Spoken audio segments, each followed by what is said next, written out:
오늘도 찰리형 시청 감사드려요. 구독, 좋아요 부탁드려요.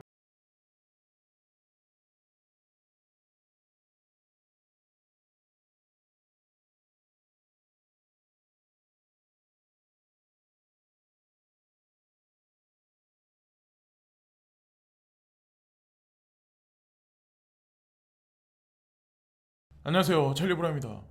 두 번째 영상인데 주말이라서 아마 외출을 많이 하셨을 거예요. 요즘에 날씨도 좋고 날씨도 따뜻해지니까. 근데 제가 지속적으로 이제 언급 드리지만 이 코로나가 어떻게 진행되냐에 따라서, 그리고 우크라이나 분쟁 사태가 봉합의 시점이 언제냐에 따라서 가상자산 시장도 그에 따라서 아마 큰 방향성이 이제 결정될 거라고 생각을 하는데, 제가 그래서 지금 코로나에 관해서 이제 물고 늘어지는 거예요. 제 성격을 뭐 이미 영상을 지속적으로 시청하신 분들은 아시겠지만, 제가 한 가지에 이제 막 이렇게 파고들면 그것만 계속 추종을 해요.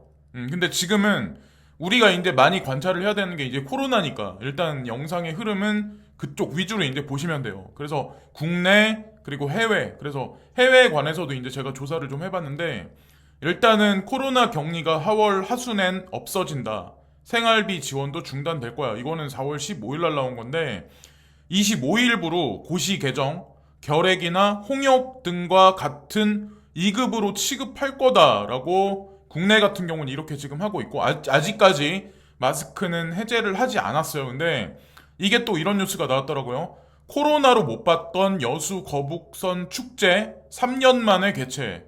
자, 요것도 나왔어요. 자, 이것도 좀 많이 의미심장하다라고 이제 전 생각을 하고, 또 하나 이제 해외 같은 경우는 어떠냐? 우리는 국내는 마스크 해제까지 시간이 걸리지만 마스크를 이미 해외 선진국 같은 경우는 이미 해제를 했다라고 하더라고요. 근데 다만 중요한 건 항공기라든가 실내에서는 마스크를 아직까진 써야 된다라는, 그래서 자세한 얘기는 제가 이제 향후에 좀 이따 이제 드릴 거고, 그에 따라서 실물 경제는 지금보다는 조금 더 원활하게 풀려가지 않을까. 그래서 국내 같은 경우는 이러네요. 지금 보니까 지속적으로 계속, 이건 일별인데 여기 그래프를 보시면 아시겠지만 지속적으로 하락을 하고 있고, 자, 이거는 전 세계거든요. 전 세계 월별인데 1월달, 2월달, 3월달, 1월달에 최고점을 피크를 찍고 그 다음서부터 점진적으로 감소하고 있어요. 자, 이거는 구글링을 따로 조사해 보시면 아실 거고, 그리고 마스크 해제에 관한 얘기인데 미국 같은 경우는 원래는 18일부로 해제할 거야. 실내에서도 그렇게 얘기가 있었는데 5월 3일 날까지 지켜봐야 된다. 그래서 이게 미뤄졌어요. 그래서 미뤄진 거지 이게 영원히 계속 코로나가 가는 건 아니거든요. 그래서 미국 같은 경우도 지금 그런 식으로 뭐 약간 오픈한다 이런 의미로 이제 보시면 되고, 그리고 비트코인 오전에 아마 제가 인컴샤크 견해를 인용해서 제가 언급을 드렸는데, 그래요. 주말이니까 토요일, 일요일, 이게 월요일 날까지 갈지는 모르겠지만 아마 여기서 뭐 2천만 원까지, 비트코인 제가 2,000달러라고 자꾸 막 그러려고 그러는데 2,000달러까지 간다고 하는 어떤 그 구독자 분들도 계세요. 그러면 그렇게 생각하시는 분들은 그 자리에서 이제 지금 팔고 기다리시면 되는 거고, 그냥 이도저도 아닌 상황에 나는 그냥 가만히 있겠다, 홀딩하겠다 생각하시는 분들은 지속적으로 지금 1% 2% 상승과 1% 2% 하락에 자꾸 신경을 쓰다 보면 멘탈만 붕괴되고 2% 안에 못 들어가니까, 차라리 이럴 때는 그냥 밖에 나가서 가족분들하고 어디 뭐 간단하게 외식을 가신다던가, 근교 뭐 등산을 하신다던가, 공원에 가신다던가, 다만 이제 제 영상은 시청을 해주시고 가시면서 그렇게 해주시면 감사하겠습니다. 그래서 어느 구간이 지나면 슬슬 이제 상승 채널로 이제 다시 돌아갈 거야 이런 얘기를 했는데, 지금 현재 뭐 그렇게 되고 있죠. 지금 뭐 시세를 보시면 아시겠지만, 그리고 러시아가 루블로 페이를 그러니까 그 가스값을 지급 안 하면 가스관을 잠궈버리겠다라고 얘기했는데, 고객 중에 몇몇 그 고객들이 루블로 지불하겠다라고 이제 선포를 했대요. 근데 어디라고 어느 국가라고 얘기는 안 했는데 그렇게 하겠다고 하더라고요. 뭐 이거는 추후에 영상에 나오겠죠. 이 얘기가 이제 구체적으로 나올 거고, 이번에 우크라이나와 러시아 분쟁으로 인해서 저는 이제 이걸 어떻게 생각하냐면 사람마다 이제 해석이 제각각이라서 저는 이제 개인적으로 어떤 생각을 하냐면 이게 그냥 러시아와 우크라이나만의 그냥 국지전이다. 그냥 분쟁일 뿐이다가 아니라 사실은 글로벌리스트 입장에서 이번 이 분쟁을 통해서 사실 통화 시스템 개혁을 하고 있는 거거든요. 여러분들 아시잖아요. 이렇게 하면서 스위프트 제재에 들어갔잖아요. 러시아가. 그죠? 스위프트 제재에 들어갔는데 거기에 이제 합세를 한 게 오페크랑 자, 브릭스 국가가 거기에 맞춰서 같이 움직이면 이것도 또한 스위프트하고 연계가 돼 있거든요. 그런 측면에서 지금 통화 시스템의 리셋이 진행되는 게 아닐까. 좀 이렇게 좀 폭넓은 식견으로 바라보시는 게 그냥 한 지역에 국한되게 바라보는 것보다는 조금 좋지 않을까라는 생각을 합니다. 물론 뭐 그런 스위프트 배제가 되면서 달러의 유통망이 조금 축소되긴 하지만 가상자산 시장한테는 사실 배가 되는 거니까 부스트업 시켜주는 어떤 그런 역할을 해주는 거니까 그런 관점으로 보시면 되고 대만 같은 경우 잠정적으로 중국의 스위프트 배제를 아마 미국에서 오피셜하게 그런 얘기가 나오면 아마 여러 가지 아마 파장이 있을 거예요. 자, 어쨌든 비트코인이든 가상자산 시장한테는 사실 좋은 거고 뭐 우크라이나 국민이나 향후 뭐 대만 국민들한테는 그분들이 아마 가장 큰 희생자죠. 예, 뭐 좋은 일 시켜주는 거는 사실 우리 같은 그냥 일반 서민들 이런 사람들이 아니라 글로벌 리스트 세계를 움직이는 보이지 않는 손들이 그들의 이득을 위해서 사실 여러 가지 것들이 장기 말처럼 다 움직였다고 전 생각해요. 러시아가 됐든 중국이 됐든 미국의 누가 됐든 일본이 됐든 저희 이제 그렇게 그냥 우연이라고는 전 생각 안 하거든요. 자, 그리고 다른 차트리스트들도 마찬가지로 이 박스권이 있는데, 자, 이 박스권이 있는데 지금 추세가 아주 좋다. 지금 현재 상황이. 그래서 이거를 4시간짜리 차트랑 1일짜리 차트만 보면 이평선이 지금 오르락 내리락 하는 거 이런 것만 보면 썩 좋지 않거든요. 근데 이 사람들은 뭐 저보다 차트를 잘 보는 사람들이니까 그냥 저는 그 견해만 전달 드릴 뿐이에요. 그래서 뭐 1, 2%의 반등과 1, 2%의 하락이 오가는 어떤 그런 시점이 주말을 넘어서 다음 주 언제까지 진행될지 모르겠지만 뭐 좀 지켜보자고요. 지금 서서히 코로나 같은 경우는 조금 긍정적으로 풀려가기 시작을 하니까. 그리고 FTX 주체로 해서 크립토 바하마스라는 어떤 이 주제로 해서 컨퍼런스가 개최가 되는데 제가 이거를 왜 가지고 왔냐면 중요 인물이 여기 연사로 등장을 해요. 4월 26일 날부터 4월 29일에 이게 이제 개최가 되는데 여기 클린턴 전 대통령이죠. 빌 클린턴. 오, 이분이 여기 나오시네요. 제가 이걸 보면서 와, 진짜 많이 세상이 바뀌었구나 라는 생각을 하게. 그리고 여기 리플사도 참가를 하고 또 세카이어 캐피탈이라고 세카이어 캐피탈도 참가를 합니다. 이번에 여기에. 자, 그리고 제레미 얼라이어라고 해가지고 서클사 CEO 있죠. 거기도 이제 그분도 나오시고. 자, 그리고 마이클 반데 포페 달러의 하락이 달러 인덱스가 하락할 것 같은데라고 제가 3일 전에도 이틀 전에도 언급을 했는데 오늘은 마이클 반데 포페가 달러 차트를 올렸어요. 달러 인덱스가 하락할 것 같은데 달러 인덱스가 하락한다는 의미는 가상자산 시장에는 향후에 좋은 거거든요. 그래서 지금 현재 100.5 정도 선에 머물러 있는데 99.262와 97.750까지 만약에 떨어진다면 이거는 단기적으로나마 가상자산 시장에 조금 긍정적인 여파가 미치지 않을까. 그리고 오전에 제가 그 리플사 브래드 갈링하우스 CEO가 지금 소송이 긍정적으로 봉합이 될 거야, 결정될 거야 라고 방향이 나올 거야 막 이렇게 얘기를 하면서 그걸 제가 언급을 드렸는데 좀 오해하시는 분이 있는 것 같아요. 여기 구독자 분 중에. 근데 여기저기 리플에 유리하게 끝날 거란 예측 영상이 많아 패할 거란 경우의 수를 생각 안 했는데 그럴 수도 있다는 생각에 좀 충격적이네요 라고 하시는데 만약 그게 중요한 게 아니라 패소하는 게 패소하면 회사가 문 닫는 게 중요한 게 아니고요. 제가 한 번 더 이제 설명을 드리 어떤 거냐면 지금은 리플이 증권이다, 증권이 아니다가 규정이 안 내려져 있는 현재 상황이죠. 만약에 리플이 증권이다라고 규정이 내려지면 비트코인과 이더리움에 관한 어떤 그 규정도 확실히 나오거든요. 그게 나와야 ETF에 관한 것도 미국 증권거래위원회에서 언급을 할 수가 있는 거고, 상품선물거래위원회에서도 그걸 단서로 해서 기준을 잡아서 ETF 상품에 관해서 추진을 할 수가 있거든요. 그걸 얘기하는 거예요. 그래서 패소냐 승인이냐 이게 중요한 건 절대 아니다. 가장 진짜 악재는 뭐냐면 지금 같은 상황이에요. 모호함이 악재예요. 가장 큰 악재예요.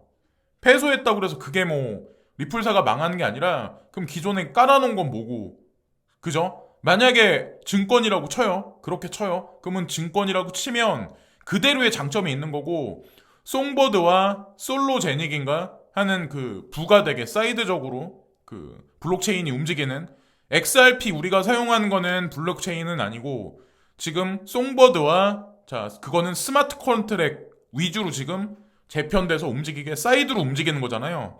그래서 또 그들이 할 역할이 있기 때문에 리플사가 저는 움직였다고 저는 생각을 하거든요.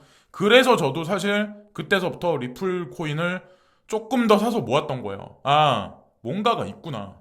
소송이 터졌을 때 뭔가가 있구나 생각했고, 송버드를 발표했을 때 뭔가가 있구나 생각을 했고, 솔로제닉이 있다라고 했을 때 뭔가가 있구나라고 저 이제 생각을 하게 됐었어요. 기존에 원래 XRP는 스마트 컨트랙 기능은 절대로 없었거든요. 자, 그들이 생각하는 뭔가가 있겠죠. 그래서 어쨌건 모호함이 이제 시간이 흘러가면서 여름이 지나기 전까지는 아마 사라질 거라고 생각을 하고, 찰리님 시빅과 골렘도 아직 DCG와 연관이 있는 거죠? 라고 이제 걱정되시니까 저한테 이제 물어보시는데, 걱정되시죠? 알트 시장 부문 안 오고. 근데 예, 상장 폐지되거나 이게 이 코인이 이상한 코인들도 아니에요. 그리고 이키 제가 언급 드렸다시피 코인베이스에 이미 상장돼 있을걸요? 이 코인들. 시빅하고 골렘이. 예, 시총 작은 알트 코인임에도 불구하고. 그래서 예, DCG하고 관련돼 있는 거는 그거는 뭐 근데 상장은 안 돼 있죠. 일단 현재 상황에 상장은 안 돼 있는데, 그렇다고 장투를 하기에는 그렇고, 알트 불장이 왔을 때 차라리 시총 높은 코인으로 갈아타시는 게 좋지 않을까라는 생각을 해요. 제가 그렇다고 뭐 당장 사라지거나 나쁜 코인은 아닌데, 저는 좀 시총 높은 코인들 위주로 좀 끌고 가려고 하거든요. 웬만하면. 그리고 거기다가 ETF 승일 날 만한 코인들 위주로. 그리고 짜잘하게 코인 투자하는 코인들은 뭐 예를 들어서 아까 제가 언급드렸던 것도 그 짜잘한 게 코인 투자하는 것들은 많은 금액을 넣지는 않아요.